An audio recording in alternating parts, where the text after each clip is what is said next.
supplier of equipment. And there's Jeff showing you what it is. It's a value of $150. And is it 7 Good foot? quality stuff.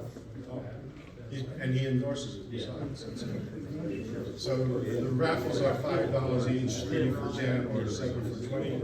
And at any time during my presentation or anybody except Shawn's presentation, go up there and get some raffle tickets. All right, so the agenda for tonight is something like this. We'll have a little fishing stories, talk a little bit about the lagoon guides, and then we're going to ask Dave DeVore to give you a refresher on the Volunteer of the Year award that was handed out at the end of January. And then, of course, the reason why most of you are here, hopefully, is to listen to Shawn Crampes talking. How do you want to pronounce it? Crampes. Gee, I told Paula Crampes, and she said, no, it's Crampes. Where are you, Paula? Get me in trouble. Excuse me. Shawn Crampes. And then we'll have Dave DeVore come up and close out the meeting. So, fishing stories. Does anybody in the audience, this is your segment, have any fishing stories you'd like to share with the group? Be bashful. I fished today. Yes. Water was 57 degrees, and we got stung. Yeah. All over. Were you sure, or? Yeah, we fished Top Tidy Creek. We fished a lot of shoreline on Bull River. Just too cold. We didn't have no talent, no bait, nothing exciting. It's supposed to be 54 and no more, not 57. Yeah, exactly. But I think it needs to be a little bit warmer.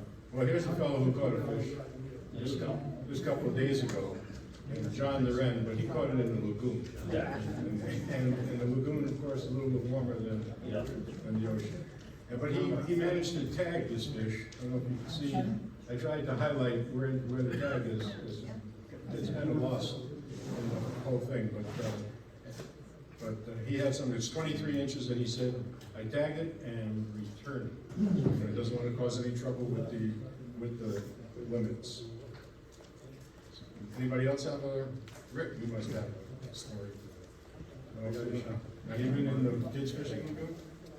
I have. I've got a concern over there. We're being invaded by cormorants. Oh, wow. And the last 3 times I've been at the kids' lagoon, there have been at least 5 cormorants on that lagoon.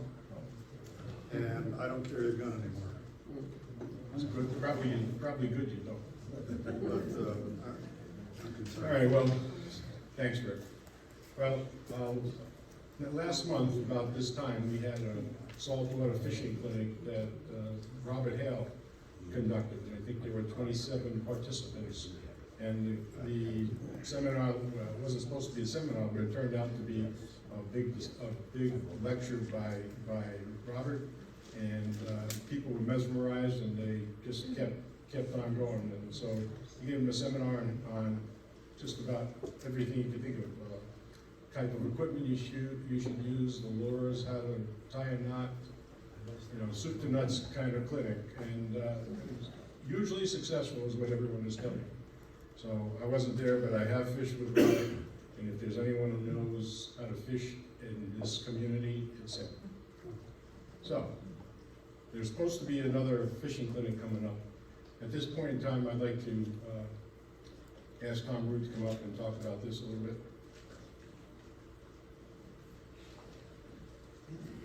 Thanks, Hal. I'm Tom Root, and I'm the chairman of this year's our annual great, beautiful event, our banquet that's going to be held in April. And one of the things that we're talking about having is a wooden fish decorating contest. And we're always looking for things to put on the tables at the banquet as centerpieces. And the idea was to have kids, island kids, that have come to many of our events. We have, of course, the Kids Fishing Derby every year, and we have other events that we invite the kids to come to, have these kids come and decorate some fish.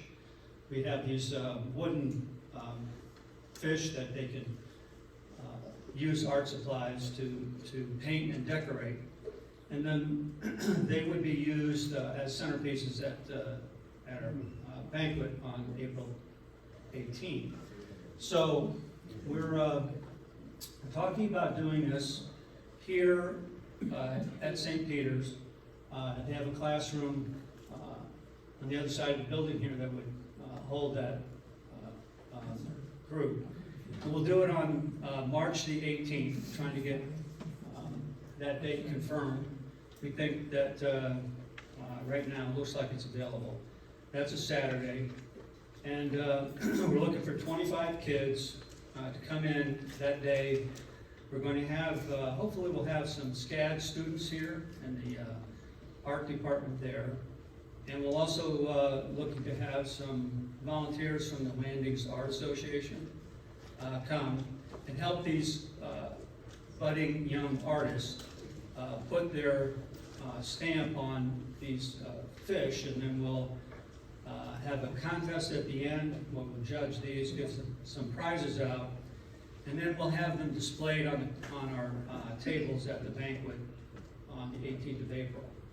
So we're getting ready to send out our invitation to the kids here on the island. Hopefully we'll get 25 kids to come and participate in that event. So it's a great, I think a great experience for these kids.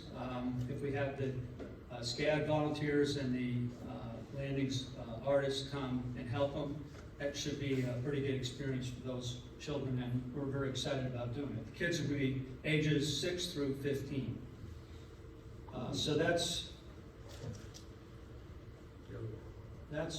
what we're going to be doing. Now the banquet itself, on April the 18th at the Palmetto Club, starting at 6 o'clock. The banquet invitations have, the invitation has been sent out. Hopefully most of you in the room are on our email list and have received that. If you haven't, please let me know and we'll make sure that you get it. You can go online, CCA Skidaway.org, and you can register for this event. It's the 18th of April, 6 o'clock. This year's theme for the banquet is Cranking It Up. And that's what the invitation looks like. And you're all welcome to attend. It's a great event. This is our 23rd annual event. It's a fundraiser for CCA Georgia, and it's a really great night out. Good food, good entertainment. We have about 80 silent auction items, and we'll have about 10 or 12 live auction items. And it's a great evening. So crank it up, look it up on your CCASkidaway.org website, and please register. One other thing before we get to the rest, there's a picture here of the license plate for Georgia. This is our Support Fish Habitat license plate with the picture of the redfish on it. Back in 2017,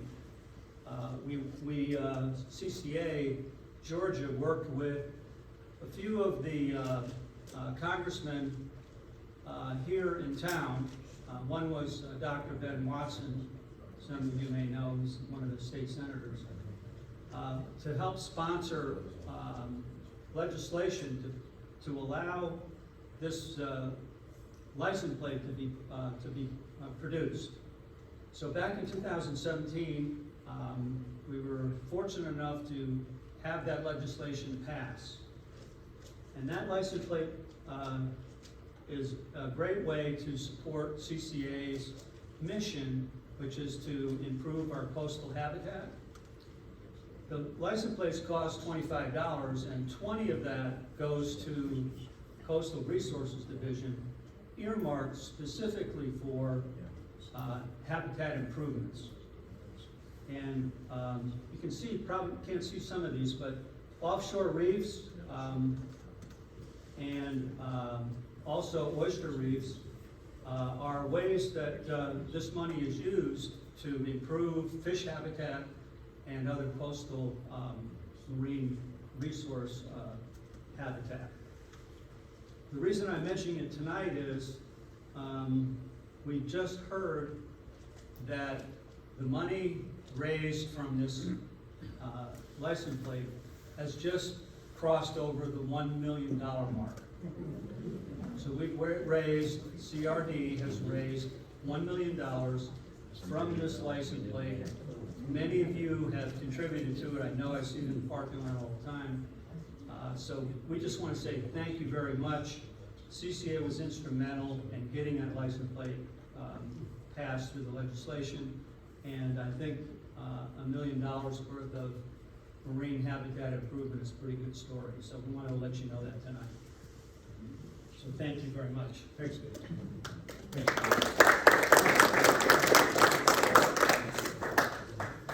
Okay, well, we've been having clinics. We've had some clinics on fly fishing, and what did we call that? Blues and brews. Something Brews and bluegills and brews. I get tongue-tied. There's so many of them. Blues, I can say it. But anyway, we have a local, Dr. Bud Robertson, going to be conducting this fly fish seminar that's coming up pretty soon, actually the end of March or early April. I think we'll be zeroing in on that pretty soon. He's very accomplished, this gentleman. I've seen some pictures of select fish that he's caught using different fly rods, and it's just amazing. It's going to be a very, very interesting seminar, trust me. Now, lagoon guides, we're in the process right now of updating the 2022 lagoon guides to 2023. We don't have any extras in the back to offer you tonight, but if you would make a note of Hal Evans' phone number there on the bottom, 912-777-6937, you can contact him and he'll be able to provide you with an up-to-date lagoon guide. What we ask, of course, is that you offer us a little donation of whatever you want, $10 minimum, I hope, and we'd appreciate that. Thank you. But if you're interested in where to catch the fish, whether in saltwater, freshwater, what kind of equipment you should be using, this guide will tell you. And at this point in time, I'd like to ask Dave to come up and talk about this.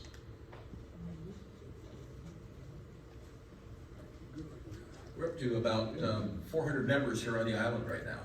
And that's, we're the largest chapter in Georgia. And we do a lot of stuff. And we've grown our programs over the last 5 years. We have 4 signature events. We have the banquet that Tom was talking about. We have the kids fishing derby. We have the legendary oyster roast, sellout. And we just had our fish fry, another sellout. We're doing a lot of neat things, but we've moved on a lot. You know, the ecology, environment is critical to what we do, but so is education and outreach. And so we're dealing with a lot of kids, both on the island kids and off-island kids. The on-island kids, you know, they live around 150 lagoons. They know what's happening out here. But a lot of the term we use in the north, inner city kids, or kids that aren't privileged, have never caught a fish before. And so we've begun sponsoring Safe Shelter and Salvation Army and New Horizons, a number of groups. And it's quite an experience for them as well as for us and what goes on there. Kids have never caught a fish, wouldn't bait a hook. No way in hell are they touching a cricket because they know it's a roach. And they have it. But along with that goes a lot of dirty jobs. And we're soliciting volunteers all the time. Come on, join us. There's some dirty jobs for you. Well, that doesn't attract them too much. But we have a couple guys that have stepped up big time. This is the last time I'm going to embarrass you two guys until the next time. But we have Rick Talon and Rick Armstrong, and they are our 2 volunteers of the year. We call them the dirty job guys. I think you see that on television. So Rick Talon came to us from Missouri, and he's one of the cranky old men that's out there when we're having kids events, and he's redoing the tackle and that. And we do it for the kids once, the second time they go up and see the grumpy old man. They listen. And Rick Armstrong, he's a dirty job guy because we have 5 fish feeders out there and they go awry every once in a while. And so you'll see Rick out there with his up to his elbows in rotten fish food, a few maggots in there and everything. And we appreciate it very much. You guys really make a difference. Thank you, our 2 volunteers of the year.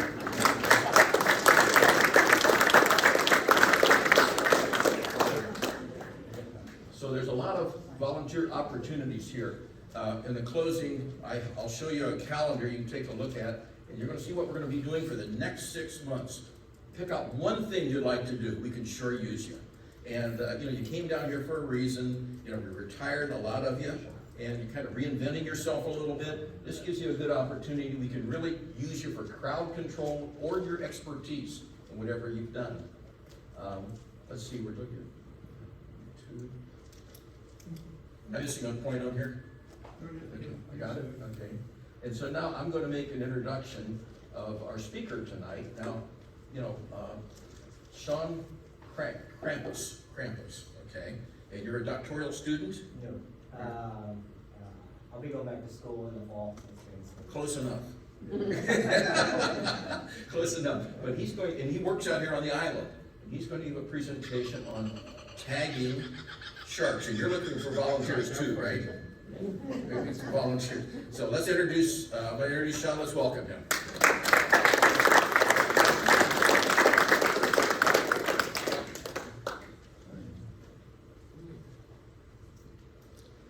Hello, everybody. If you want it on, just for this time. Some of y'all know me from Carefree Boat Club. Some of you don't. For the ones who do not know me, my name is Shawn Crampes. I've been a volunteer shark tagger for NOAA since the later part of 2016. I've always had a passion for sharks.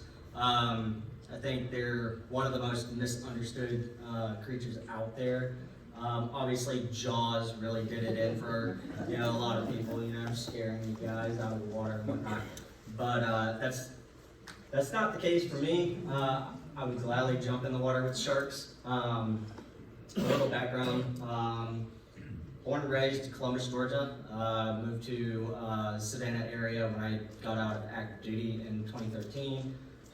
Stationed out at Fort Stewart. 2 deployments, one in Iraq, which was 15 months, and a 9-month deployment in Afghanistan.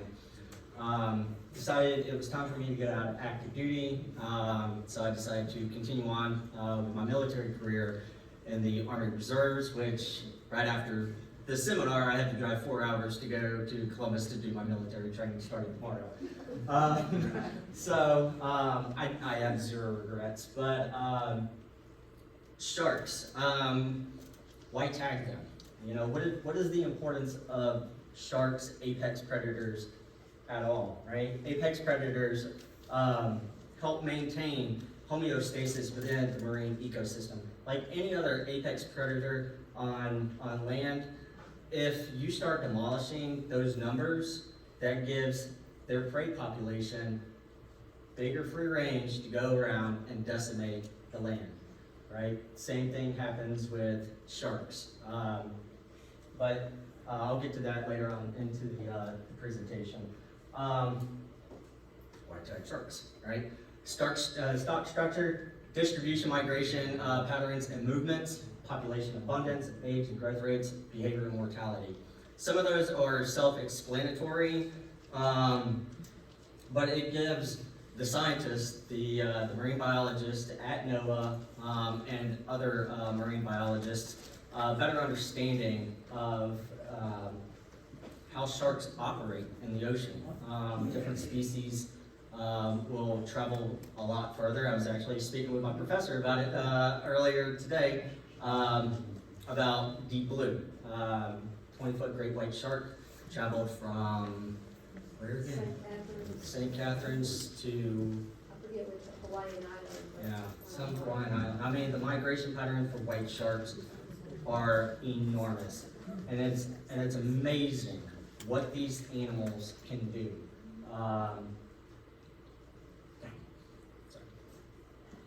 and forgive me, this is my first time ever speaking in front of a large group like this, other than, class and the military. So, the biggest thing is if you want to get involved, I have the information, for you guys later on. But if you decide that you want to go out there and specifically target sharks, make sure you have a team. Don't ever do it by yourself, because it is very dangerous.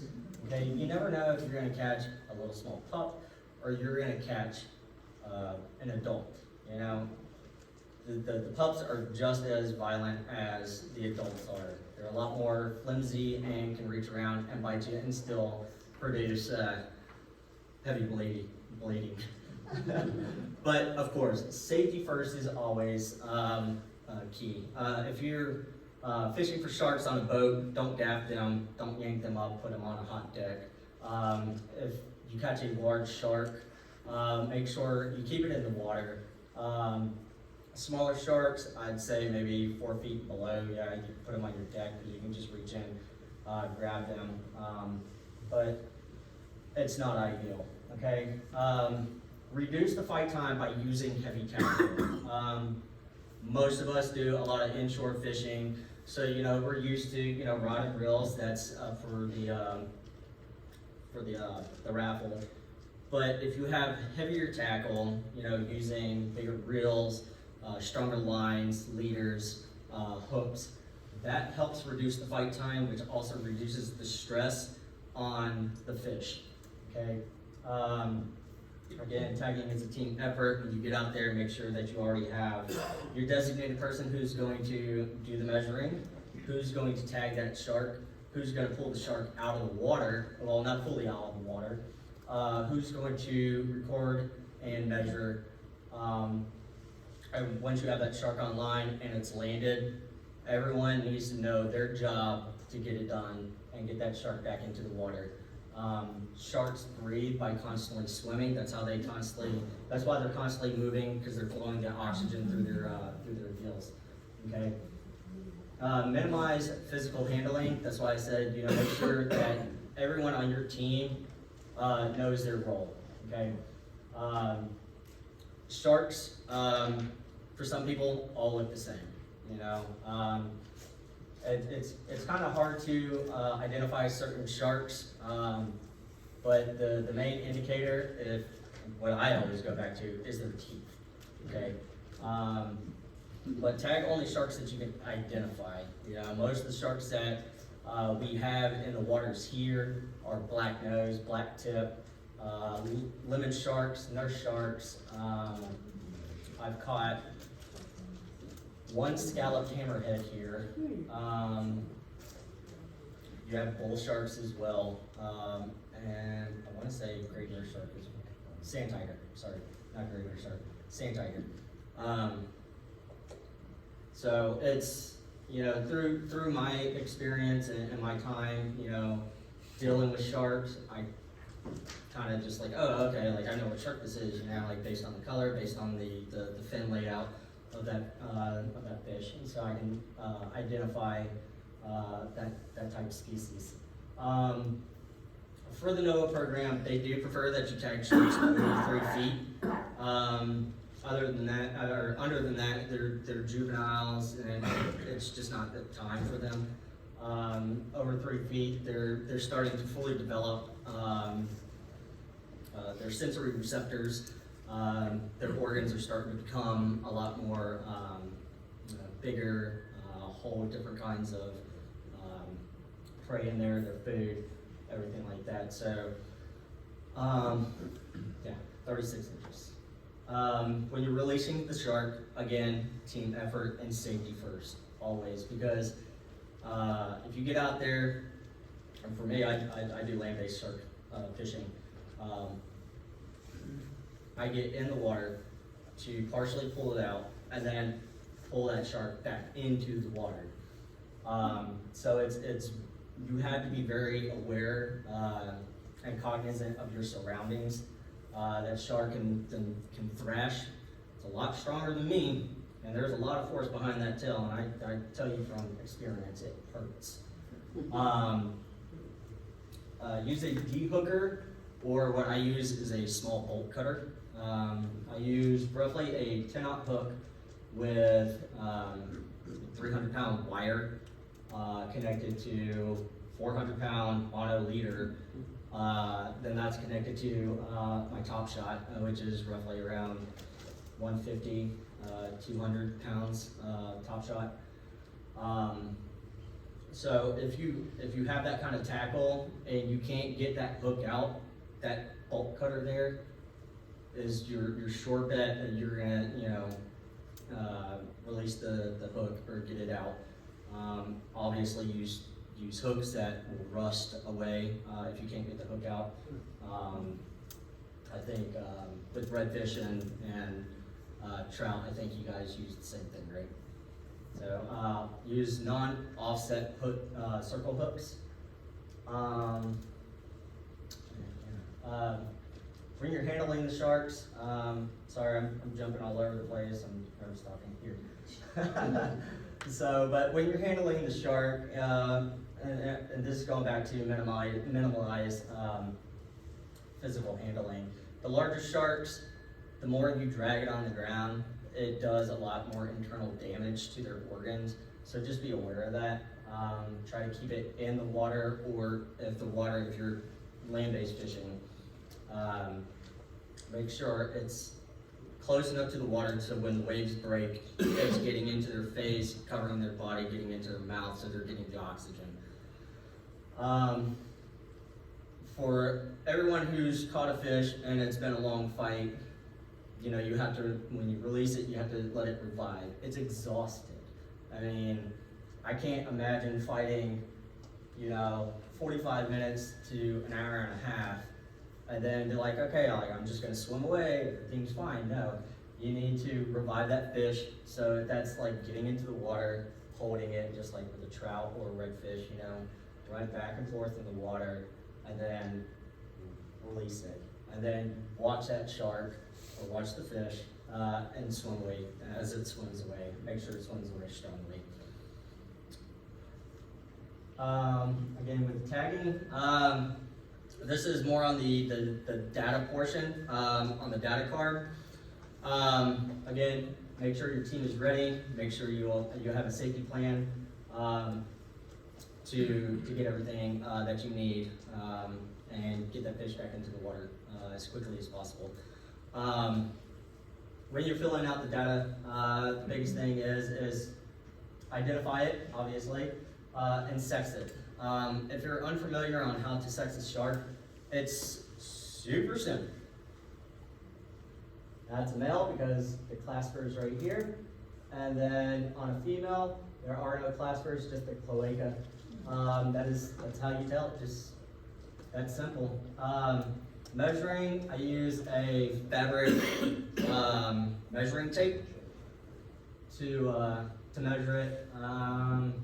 There's been times where I've caught 10, 12-foot sharks, and I have to I need you to place your finger there so I can continue with the measuring. That'd be a little hard if I was just by myself.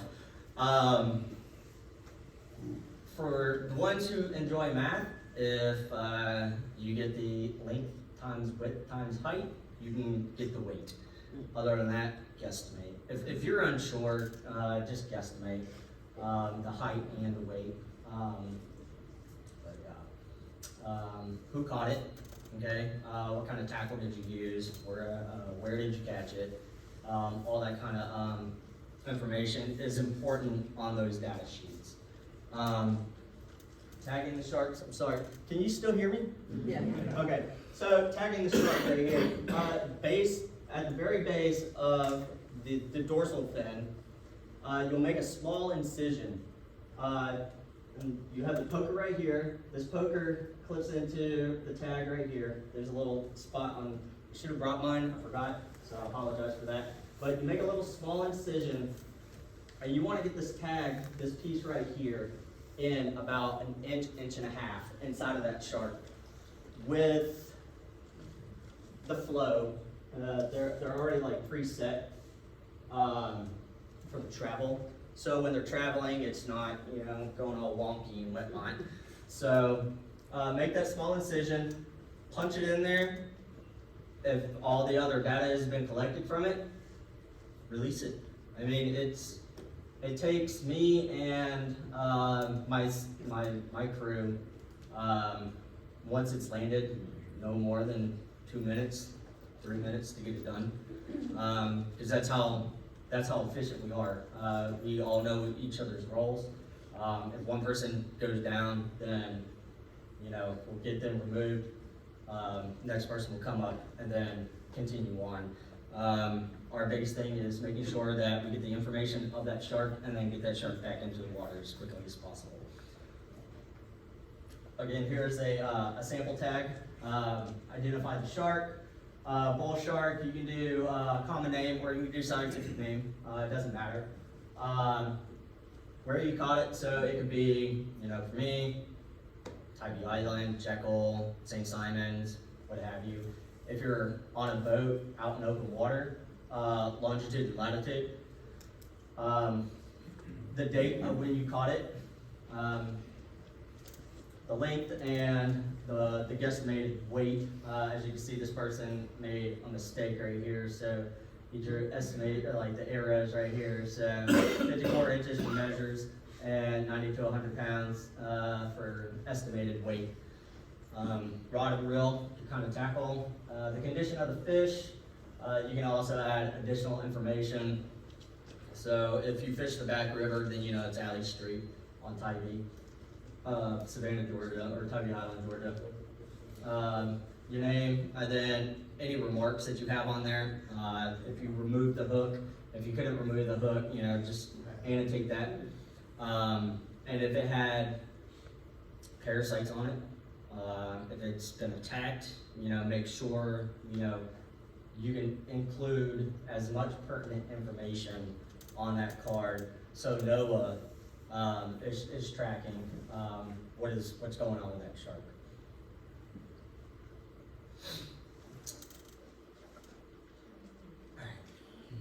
Okay, so if you catch a shark and you do decide that you want to keep it, who's had shark meat before? Oh, yes. Tasty, isn't it? It's Steak. delicious. Yeah. Yeah. Great. So if you want to keep that shark, if you want to harvest it, you can send in a piece of that backbone, a 6 to 10 inch piece of that of the meat, right on top of the gills, and then freeze it. And then if you call this number right here, both of those call, and they're toll free. So you call the 877 or the 401 number, they'll give you the information to send that sample to them. Obviously, remember, record tag number, capture details.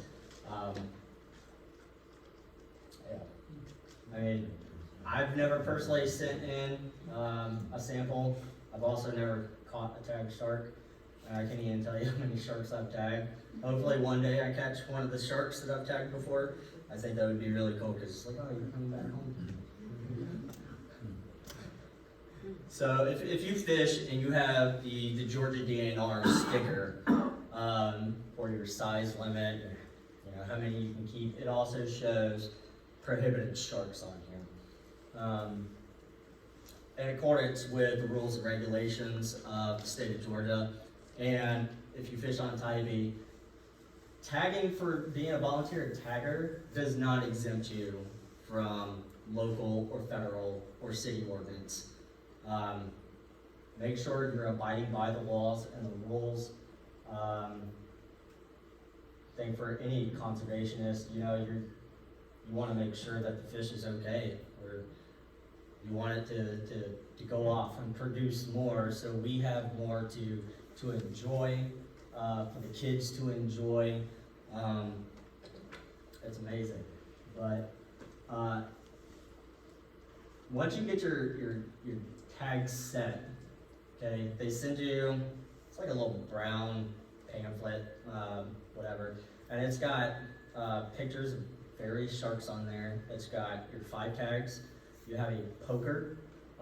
You have to create your own stick for it to put your poker on there. and other information about the co-op program. And it's really fun, interesting stuff to learn. They should, I know some of the sharks, the prohibited sharks, are on that, that little card that they give you that shows you, so you can kind of better understand, okay, like if you caught a shark, okay, like, I mean, sandbars, tigers, I mean, for me, sandbars, silky, and duskies look the same. They all look the same to me. So going back to either that card, or looking at the teeth and taking a picture of them, Googling it, doing a reverse search on those teeth, gives you what kind of fish it is. All right, conservation efforts. There are so many resources out there. I think most of us in here are quite familiar with OSearch. Getting out there and conserving the sharks is, for me, I mean, it boils my blood to know that sharks make up 95% of the fin soup trade, or fin trade. And being cooked for a delicacy meal. I mean, for me, that just boils my blood. I don't like it. I think it needs to stop. Sometimes you can't help killing a shark by it being, the bycatch of commercial fishing. But if you're actively going out there and killing a shark just for its fins, it's my opinion, genocide. Yeah, it's brutal. It is, it's horrible. Like, I contemplated putting this image on here or any other image because I didn't want to, like, gross you guys out. But I also want you guys to understand that this happens and it's an atrocity. And for people who are very passionate about wildlife or marine life or any life, seeing stuff like that bothers you, and you want to find ways to get involved and make a difference. And that's what I want to do. That's why I'm going back to school for marine biology. I want to study these animals, study as much as I can about them. I really want to have a huge emphasis on shark research, and then be a voice for them, or at least join the crowd of being a voice for sharks. It's just something that I'm super passionate about, and yeah, it's a shame. But yeah, I couldn't fit as much as I wanted to, but OSearch, SEF, and AWC are just the three that I can that I put on here. But those are great conservation groups that solely focus on sharks, chimeras, and rays. Not so much OSearch, but there are other groups out there. You can always Google, shark conservation groups. And if you want to get involved, make a donation, whatever. I mean, any little bit helps for research and making sure that sharks, rays, and chimeras are being protected. Like I said, I have the information right here. So if you are interested in getting into the NOAA Co-op Tagging Program, you can Google that, NOAA Shark Tag Program, and it'll pop up first thing. You can also go on to their online reporting. So like if you don't have tags or whatnot, you can still get in onto their online reporting system and put in the information there. Also, you can call toll free. And that's how I got started, by emailing Shark Recap. Okay. These are just a few of the sharks that I've caught. Obviously, you see my stupid face on this one. I love it. Like, I'm so excited. All these were caught at Tybee. Now, Tybee, there's a city ordinance that you can't specifically target sharks. That's why, there's loopholes, but You use the right tackle. If they come to, and probably gonna shoot myself in the foot on this one, but surf rods. I use surf rods out at Tybee. Obviously with 10-aught hook and no wire, leaders, no nothing. It's all 400-pound mono lead on top of my braided top shot. That's it. I mean, I don't want to get in trouble. I want to catch sharks. I want to see a shark. I want to tag a shark. I want to, sorry, get a little too passionate about it. But I love them. In this picture right here though, when I was talking about reviving a fish, you can see at that moment when the picture was taken, I was reviving that shark. It was a 45-minute fight. Doesn't even look like it would have been a 45-minute fight because it's so small, but they're so strong because they were all muscle. They don't have any bone in their body. It's all cartilage and muscle. So reviving that shark was a big thing for me. Making sure it swam off. I didn't have my de-hooker, and the hook wasn't set too well. So I just used a pair of needle nose pliers, popped it right out.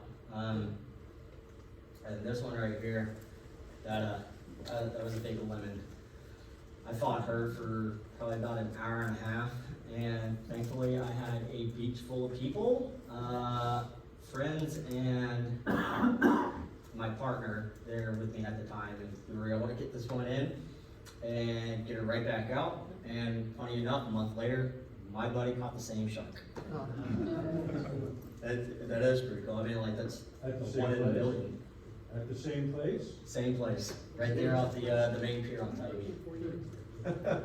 So, and that was his first big shark, and because of that, like, I got him involved in working with sharks. I know he does great work down in Florida with shark groups down there. So my citations. And then, of course, Jaws. I'm over here talking about how sharks are so wonderful and everything, and I'm just gonna end it with the movie that probably scared the crap out of you guys. All right, well, that is the end of my presentation.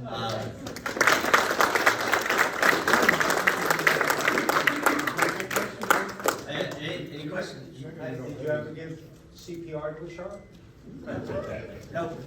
No, or anything close, like the one photo you said, you know, it was in distress, kind of, or?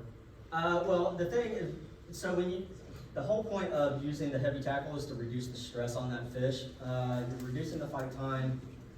So CPR wise, no, I'm not gonna stick my face in it, full of teeth. But it's a process. You can tell when that shark is sluggish. You can tell when it stops putting up a fight, and it's just pulling dead weight. At that point, in an event like that, I'd make a note of it, and then I would notify DNR to let them know, like, hey, this is what happened. You know, say you caught a black tip, 54 inches is the limit for that. So if it's under 54, and say, you know, it died, you know, to cover yourself, you know, I'll just go ahead and make note of it, let DNR know, take pictures, obviously. What kind of bait on that, like that lemon shark or tiger, what you brought? Stingray.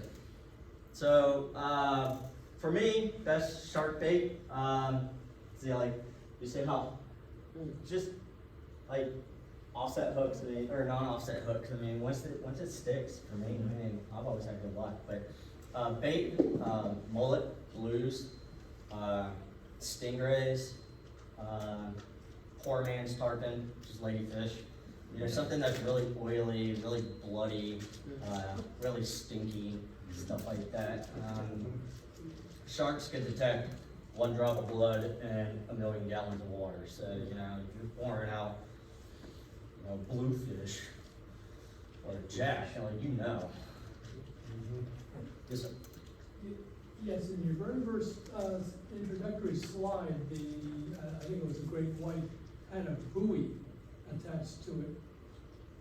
And that's not the tags we're talking about. right? No. So those are, I gotta go back to your presentation. I apologize. So there are various No types problem. of tags.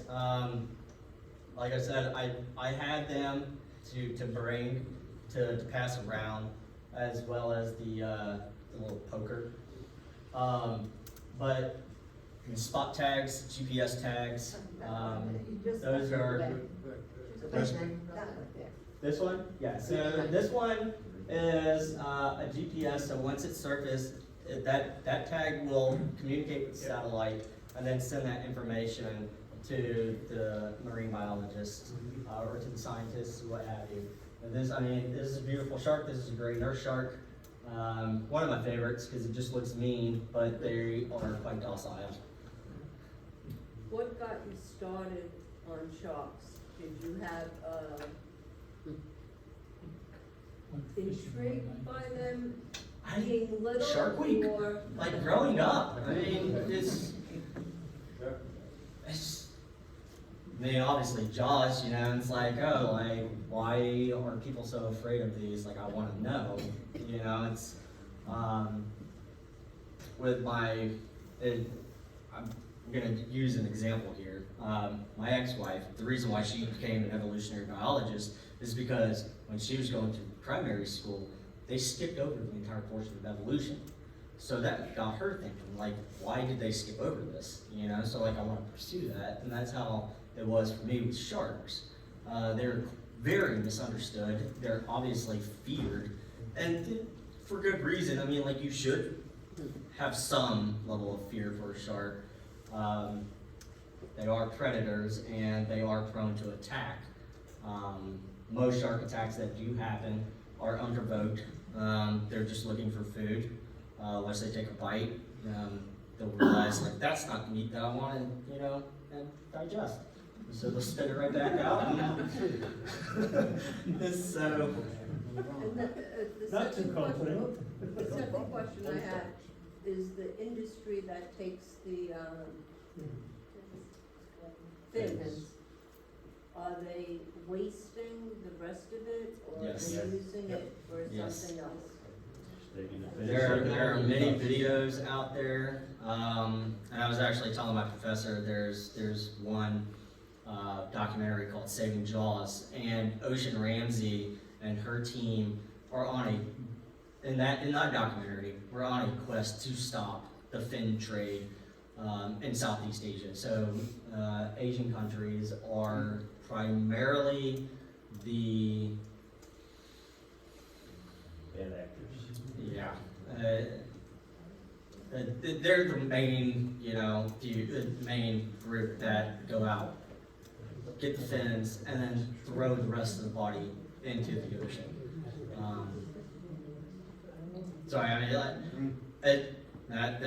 It's a very big, passion, and so it hits deep for me. So if I get a little emotional, I do apologize. Apparently, sharks are misunderstood. How do they benefit the environment? How do they benefit in the environment? Well, I will say sharks didn't need to evolve for 450 million years. They benefit the environment by maintaining homeostasis within the marine ecosystem. So like I was saying earlier at the beginning, sharks will eat the weak, the dying, and maintain a strong, hold on, I'm trying to go back. Maintain a strong and healthy population of fish. Thank you. So it's no different than, like I was saying, when Yellowstone decided that they were going to take the gray wolves out of the area, run them off because of, attacks or, people driving away tourism, whatnot. Once they drove those wolves away, all the prey started to come back in, and it changed the entire landscape because there's an unchecked balance. What sharks do is they are the checks and balances of the ocean. So that's how they thrive, that's how we thrive, that's how the marine ecosystem thrives, is by maintaining checks and balance within the pecking order. Sure.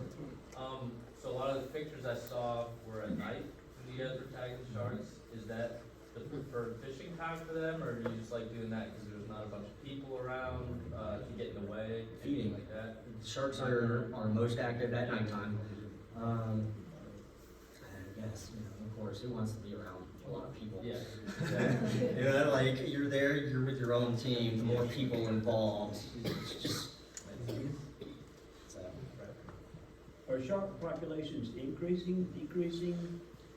Where are we? where are we Decreasing. standing? Right now, it's an estimated 100 million sharks are being killed every year. So it's the population, and it also depends on which species we're talking about. That I don't have the data on my laptop, but I can link up with you after and get your information, and then give you the answer later on.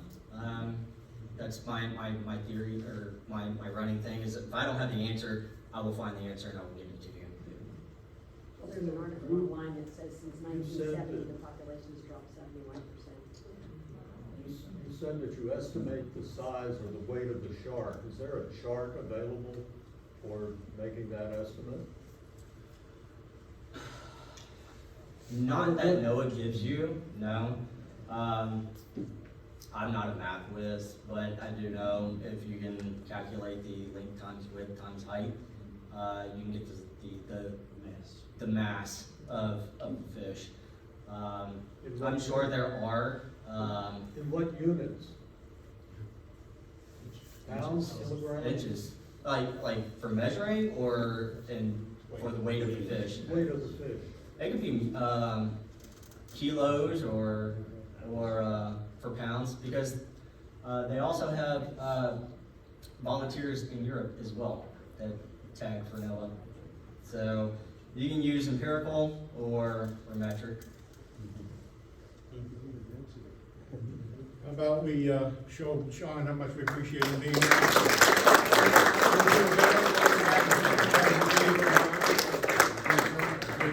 Don't go away, we're gonna have you, I'm just getting the slides ready for Dave to pick up. Hey,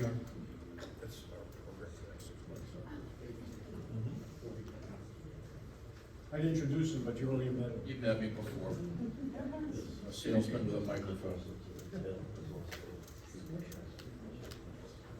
Okay, so this gives you our calendar of events for about the next 90 days. This is what we're getting into. And what I have in red up here are things we need volunteers for. On the 18th, Tom talked about the Dress to the Gills program we've got going for the kids program. It'll involve hopefully Landing Art Association as well as SCAD. It's a great opportunity for our younger island residents to get involved in what we do. And then on the 18th and the 19th, Bass Pro has asked us to participate in their open house. What's unique about Bass Pro is they sponsored us. They gave us $2,500 in light merchandise for our banquet last year. And then they also gave us a $1,500 grant last year for our introduction to fishing programs that we have for the kids. And so we'll be out there for 2 days and presenting for Bass Pro. And then we have the big deal coming up here on April 18th, it's the banquet. And I'll mention it one more time. We sold out the oyster roast, 250 people. We sold out the fish fry, 81 people. We're gonna sell out the banquet this year, 250 people. So register early. And so you can set up a table with your friends in that. It's gonna be a great event, a lot of live auction items. Richard Kessler donated last year. We had 2 luxury rooms in the Plant Riverside. We got all kind of neat things coming up here. Shimano will be donating, Yamaha will be donating, and you need to be there. It's just a fun event if you don't buy anything. Let's see, now our next seminar on March 20th, will be Chad DeBose. Chad DeBose was the manager for Rivers and Glen downtown. And Chad DeBose is synonymous with fly fishing. And what fly fishing is becoming more unique in the Savannah area, because you always think about a river runs through it, and they're fly fishing out there, those pristine rivers. They fly fish here in saltwater and get great results, both offshore, both inshore rather, and in our lagoons. And so Shawn will be doing that, and this will be followed by a clinic, an on-site clinic here on the island. So you get some exposure to fly fishing in our own backyard. Oh, we're having a raffle tonight, okay. So there's a rod and reel raffle tonight, and we need someone to draw a ticket. Shawn, do we have a volunteer? Volunteer, well, Yeah. either way, I don't mind. So there's about 55, 60 people here tonight, and 59 of them aren't gonna like you after this. Probably not. The raffle is strictly legitimate. Members of the board support the raffle and buy tickets. Something the board wins, don't freak. Trust us. Hey, Shawn, you're wrong, buddy.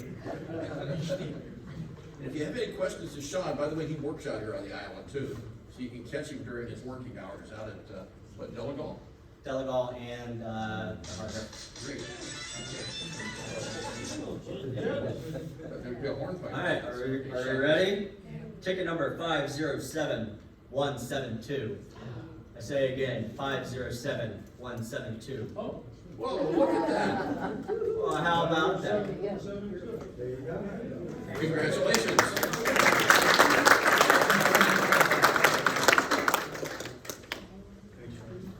Good. So thank you for being here tonight. I hope to see you, the third week, or the first quarter, we do things on the third Monday of the month. And then starting the second quarter, we do the second Monday of the month. We have our seminars out here. So look forward to seeing you out here in March and at the annual banquet. Thank you for coming tonight.